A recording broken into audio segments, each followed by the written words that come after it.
So just what is the property clock? The property market in Australia, as just like every other property market around the world, moves in cycles. And one of the best ways to help people visualize just how these cycles move is through a metaphor called the property clock. You see, just as a clock moves around 12 hours throughout the day, round and around, from morning to night and back again, so the property market moves in cycles from booms to downturns and back again. Now, it's important to note that when we look at Australia, there is obviously a property clock or a cycle for Australia, but that each and every state can also be in its own stage of the cycle, and that can even go down to a more micro level and be down to a suburb level, where they can also be going through their own stage of the cycle or their own time on the property clock. We can think of this then, if we're keeping with the clock metaphor, as time zones. Different people are in different time zones and therefore at different times on the clock. Now, the clock can be broken down into 4 key areas. Starting at 12 or midnight,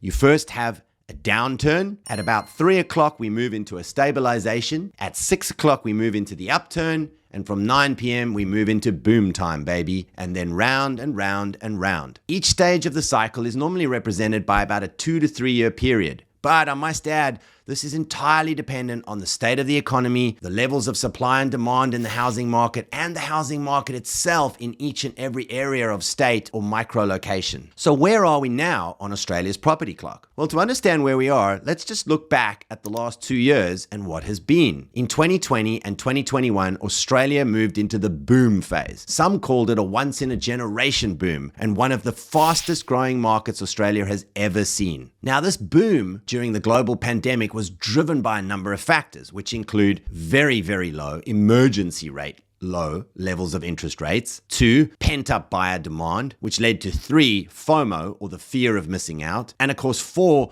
all of the government incentives during the pandemic, think JobKeeper, Home Builder, drove the market to new heights. But without a doubt, the downturn has now firmly begun, and we have definitely moved into a new stage of the property clock or the property cycle in Australia. Now, although this was always going to happen, I think it has surprised some people just how fast and quick the downturn has occurred. Although if we look at how fast and huge the boom was, this is probably to have been expected. The good news though, is that it is just one segment of the cycle or the clock, and the property clock, like any working clock, always keeps ticking. So we know that at some point in the time, it's going to keep ticking round, move past the 3 o'clock and into the stabilization period, with many experts predicting that we'll hit this period sometime between mid to late 2023. Like or share for more tips and videos.